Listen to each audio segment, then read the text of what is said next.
नमस्कार, मैं कमलेश कबीर आपका एक बार फिर स्वागत करता हूं इस नए एपिसोड में। आज के इस एपिसोड में हम बात करने वाले हैं दिल्ली के विधानसभा चुनाव के परिणाम की।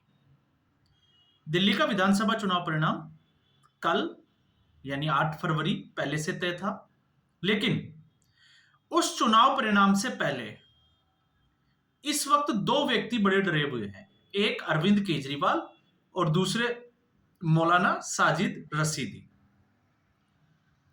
अब दोनों कैसे डरे हुए हैं उसका हम इस पूरे वीडियो में आकलन करेंगे। तो सबसे पहले हम बात करेंगे अरविंद केजरीवाल की और फिर उसके बाद में आएंगे मौलाना साजिद रशीदी। अरविंद केजरीवाल, जैसा कि सारे एग्जिट पोल आम आदमी पार्टी की हार दिखा रहे हैं, एक दो को छोड़ के, जिसमें भारतीय जनता पार्टी और आम आदमी पार्टी के बीच में कड़ी फाइट दिखाई दे रही है। अब ऐसी स्थिति में अरविंद केजरीवाल की चुनाव 5 फरवरी से पहले बड़ी समस्या यह थी कि जिन लगभग 20 विधायकों के टिकट काटे गए थे, उनकी नाराजगी का सामना अरविंद केजरीवाल को करना पड़ा था, जिसमें 8 तो आपको पता होगा विधायक चुनाव प्रक्रिया से मुश्किल से 4 दिन पहले जो है वो उन्होंने इस्तीफा दिया और भारतीय जनता पार्टी के साथ चले गए। अब ऐसी स्थिति में जब चुनाव संपन्न हो गया, चुनाव प्रक्रिया कंप्लीट हो चुकी है, तो अब अरविंद केजरीवाल के लिए एक बड़ी और नई मुसीबत सामने आ गई है, जिसका जिक्र हमने पहले भी किया था। क्योंकि दिल्ली जैसे शहर में जहां 70 सीटों की विधानसभा है, वहां पर पूर्ण बहुमत से सरकार बनाने के लिए 36 सीटों की आवश्यकता है।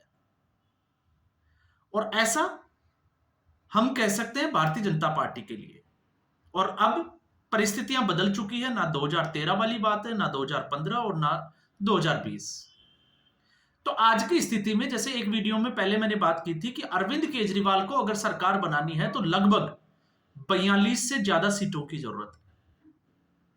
और आज भी मैं उस बात पे जो है वो कायम हूं, और इसका असर इतना जल्दी दिखाई देगा, इसकी उम्मीद तो जो है वो किसी ने नहीं की थी, मैंने खुद भी नहीं की थी। मुझे लग रहा था कि शायद अगर ऐसा हुआ, 1% के लिए अगर हम मान ले, अगर ऐसा होता तो शायद वो चुनाव परिणाम के सामने बाद में हमें जो है वो दिखाई देता। अब आपने देखा होगा अरविंद केजरीवाल ने एक बड़ा आरोप लगाया है कि भारतीय जनता पार्टी ने उनके विधायकों से संपर्क किया है, जो अभी बने नहीं, जीते नहीं, लेकिन 15-15 करोड़ का ऑफर दिया है। अब आप इसकी सच्चाई का जो है वो मुझे कुछ कहने की जरूरत नहीं है, क्योंकि अरविंद केजरीवाल और सच्चाई, इन दोनों का दूर दूर तक कोई वास्ता है भी नहीं। और ये पूरे देश और दुनिया जो है वो राजनीति को जो जानकार है वो इसको देख चुके हैं। तो फिर ऐसी संभावनाएं क्यों लगाई जा रही है? क्यों आम आदमी पार्टी को सरकार बनाने के लिए 42 से या 45 सीटों से ज्यादा सीटों की जरूरत है? इसको हमें जो है वो बारीकी से समझने की जरूरत है। आपने देखा होगा इस बार अरविंद केजरीवाल की पार्टी में जिनको टिकट दिया वो नए कैंडिडेट जो थे, वो या तो भारतीय जनता पार्टी से आम आदमी पार्टी में है या कांग्रेस पार्टी में। और ऐसे विधायकों की जो संख्या है, उम्मीदवारों की, वो लगभग जो है वो 7 से 8 है। अब ऐसी स्थिति में, क्योंकि वो आम आदमी पार्टी की आइडियोलॉजी से आते ही नहीं है, तो पूरी संभावना है कि अगर मान लीजिए आम आदमी पार्टी की 40 सीटें, 37 सीटें, 38 सीटें आ जाती है, तो भारतीय जनता पार्टी के लिए सरकार बनाना उतना ही आसान हो जाएगा। क्योंकि भारतीय जनता पार्टी से जो छोड़कर विधायक आम आदमी पार्टी में गए थे, या जो नेता आम आदमी पार्टी में गए थे, उनकी कहीं ना कहीं आइडियोलॉजी जो है वो भारतीय जनता पार्टी की है, और कहीं ना कहीं उनके जो लिंक है, उनकी जो दोस्ती कह सकते हैं हम किसी भी तरीके से, वो भारतीय जनता पार्टी के नेताओं के साथ है। तो आज भी उनकी जो है वो आपस में बातचीत होती होगी, क्योंकि आपको पता है राजनीति का खेल किस तरीके से चलता है। जब उनको लगा कि भारतीय जनता पार्टी उनको टिकट नहीं देगी, तो उन्होंने आम आदमी पार्टी का दामन थाम लिया। लेकिन अगर उनको पता है कि भारतीय जनता पार्टी अगर सरकार बना सकती है और उनको एक अच्छा ऑफर देती है, मंत्री पद का भी ऑफर देती है, तो वो भारतीय जनता पार्टी के साथ चले जाएंगे, इसमें कोई गुरेज है भी नहीं। और इसी को लेकर आज अरविंद केजरीवाल ने अपने आवास के ऊपर जितने भी जो विधायक और नेता उम्मीदवार जो आम आदमी पार्टी की तरफ से चुनाव लड़ रहे थे, उन सबको जो है वो अपने घर पे मीटिंग के लिए बुलाया है। तो डर आप साफ तौर से देख सकते हो। इस चुनाव परिणाम से पहले ही अरविंद केजरीवाल ने पूरी तैयारी कर ली है। और पूरी तैयारी कैसे कर ली है कि हारेंगे तो हार का ठीकरा कैसे फोड़ना है, क्योंकि चुनाव आयोग को तो पहले ही कटघरे में खड़ा कर दिया। और अब ऐसी स्थिति में जो कि अरविंद केजरीवाल को पता है कि भारतीय जनता पार्टी इस खेल में जो है वो माहिर है, इसलिए मैंने पहले ही बोल दिया था कि इस बार अरविंद केजरीवाल को अगर सरकार बचानी है, अगर वो सत्ता में आ भी जाते हैं, तो लगभग जो है वो 43, 44 या 45 जो है वो एमएलए उसके जीत कर आना जरूरी है। और अगर इससे नीचे अगर जीत कर आते हैं तो फिर अरविंद केजरीवाल ज्यादा दिनों तक सरकार तो बना सकते हैं, लेकिन बहुत लंबे समय तक सरवाइव नहीं कर सकते। और इसका जो है हमने कई जगह पे उदाहरण देखा है, चाहे वो मध्य प्रदेश हो और भी जगह पे, जिस तरीके से भारतीय जनता पार्टी इस राजनीति के खेल में माहिर है। तो ये सारी संभावनाएं और ये जो डर है वो अरविंद केजरीवाल के सामने है। इसलिए मैंने बोला कि चुनाव परिणाम आने से पहले ही अरविंद केजरीवाल बुरी तरह से डरे हुए। और कारण क्या है आपको समझ में आ गया होगा, कारण है एग्जिट पोल।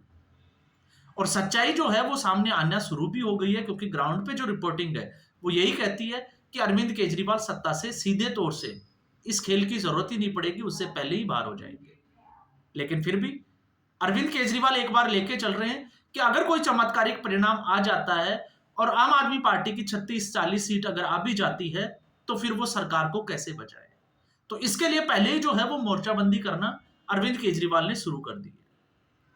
अब दूसरे पहलू पे आते हैं हम इसी वीडियो में, जिसकी हमने बात की थी कि एक अरविंद केजरीवाल डरे हुए हैं, तो अरविंद केजरीवाल का डर तो जो है वो साफ तौर से दिखाई दे रहा है। दूसरे है इसमें मौलाना साजिद रशीदी जैसे लोग हैं, वो भी डरे हुए। क्यों डरे हुए हैं उसका कारण भी हम, जब मौलाना साजिद रशीदी वोट प्रक्रिया के बाद में और एग्जिट पोल आने के बाद में अगर ये दावा करते हैं कि उन्होंने जो है भारतीय जनता पार्टी को वोट डाला है, तो ये अपने आप में हास्यास्पद है। क्यों हास्यास्पद है? क्योंकि भारतीय जनता पार्टी को मुस्लिम मतदाता कभी वोट नहीं दे ही नहीं सकता, और वो व्यक्ति, वो मौलवी तो बिल्कुल नहीं दे सकता जो मीडिया पे आता है और जिस तरीके से सनातन और हिंदू धर्म को टारगेट करता है, भारतीय जनता पार्टी को टारगेट करता है, उससे आप इस तरीके की उम्मीद नहीं कर सकते।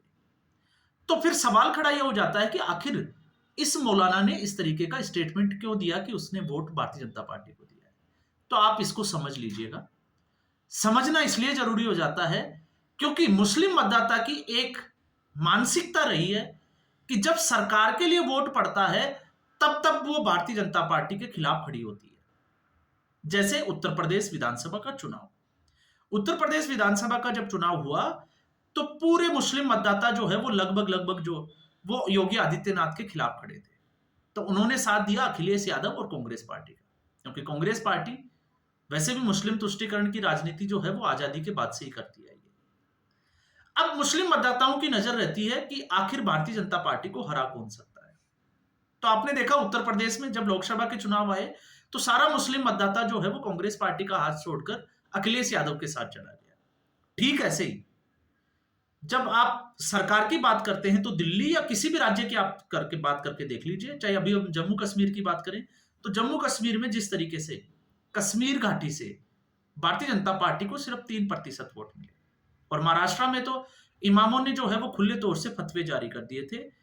और फतवे किस तरीके से, किस हद तक जारी किए थे कि सऊदी और दुबई वगैरह से जहां से जितने भी लोग हैं वो प्लेन में बैठकर वोट करने आए, उनका खर्चा वो उठाएंगे। तो इस तरीके तक के जो है वो फतवे जारी कर दिए गए थे। लेकिन इसके उलट महाराष्ट्र के विधानसभा चुनाव के साथ जब उत्तर प्रदेश के उपचुनाव चल रहे थे तो उसमें एक सीट बड़ी इंटरेस्टिंग थी, और वो सीट थी कुंदर की सीट, क्योंकि वहां पर अखिलेश यादव चुनाव लड़ रहे थे। तो अब सवाल खड़ा यह हो जाता है, क्योंकि आप जो मैंने एक बात बोली कि मुस्लिम मतदाता जो है वो कभी भी भारतीय जनता पार्टी का हो ही नहीं सकता, वो वोट दे ही नहीं सकता, तो फिर कुंदर की सीट जो है वो भारतीय जनता पार्टी ने कैसे जीत ली? तो उसका तर्क यह है क्योंकि उस सीट के हारने और जीतने से जितनी 9 सीटों के ऊपर उपचुनाव हुए, उससे भारतीय जनता पार्टी के स्वास्थ्य पे, या हम कहें कि भारतीय जनता पार्टी की जो उत्तर प्रदेश की सरकार है योगी आदित्यनाथ की, उसके स्वास्थ्य पर कोई फर्क नहीं पड़ने वाला था, क्योंकि सरकार ऑलरेडी जो है वो भारतीय जनता पार्टी की थी। तो मुस्लिम मतदाता को यह अच्छे से पता है कि भारतीय जनता पार्टी की जब सरकार बनी हुई है तो फिर मुसीबत मोल क्यों लेना। अब मैं वर्ड यूज कर रहा हूं मुसीबत, क्योंकि वहां पर उनको पता था कि योगी का डंडा जो है वो किस तरीके से चलता है। तो वो सिर्फ और सिर्फ जो है वो एक दिखावे का नाटक था। अगर 2027 की अगर हम बात करें, जब विधानसभा चुनाव आएंगे, तब वो सीट जो है वो बड़ी इंपॉर्टेंट हो जाएगी कि वो सीट किसके पास जाएगी, क्या भारतीय जनता पार्टी उसको जीत पाएगी। तो ये इसका जो है वो तर्क है। क्यों? क्योंकि मौलाना साजिद रशीदी को ये अच्छे से पता है, एग्जिट पोल आपके सामने आ गए हैं और एग्जिट पोल दिल्ली के ये कह रहे हैं कि इस बार भारतीय जनता पार्टी की सरकार। तो मौलाना साजिद रशीदी को पता है कि अब इस सरकार को 5 साल झेलना पड़ेगा और अगर 5 साल झेलना पड़ेगा तो हमें सरकार के हिसाब से चलना पड़ेगा। पहले का हिसाब किताब जो है वो नहीं चलेगा। जिस तरीके से वो अपने स्टेटमेंट देते हैं और जिस तरीके की वो जो है, आपको देखा होगा, धर्म की राजनीति करते हैं। तो ये जो है, आप इस स्टेटमेंट से ये नहीं समझे, क्योंकि ये आज मौलाना साजिद रशीदी ने जो बोला है वो आपको ये लगे कि उनका हृदय परिवर्तन हो गया है, ये आज पहली बार हुआ है, ऐसा नहीं है। इतिहास ऐसे जो है वो बहुत सारे कथाओं से भरा पड़ा है, बहुत सारे फैक्ट से, तथ्यों से भरा पड़ा है कि जब भी मुस्लिम आक्रांता हो, चाहे अंग्रेज हो, वो सब लोग ऐसे ही आए थे और उन्होंने ऐसे ही इन देशवासियों को चूना लगाया था।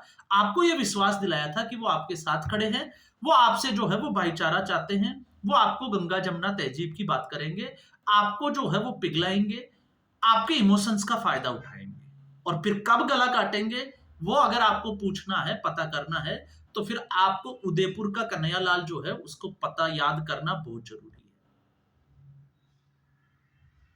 क्योंकि इस इतिहास में बहुत सारी ऐसी चीजें, मैं उनकी बात नहीं कर रहा, मैं आप उसमें बहुत ऐसी नहीं है कि सारे ऐसे जो है वो मुस्लिम लोग होते हैं, बहुत अच्छे लोग भी होते हैं, लेकिन इतिहास जो गवाह है उसको हमें समझना पड़ेगा और इतिहास यही कहता है कि सतर्क रहो, सावधान रहो।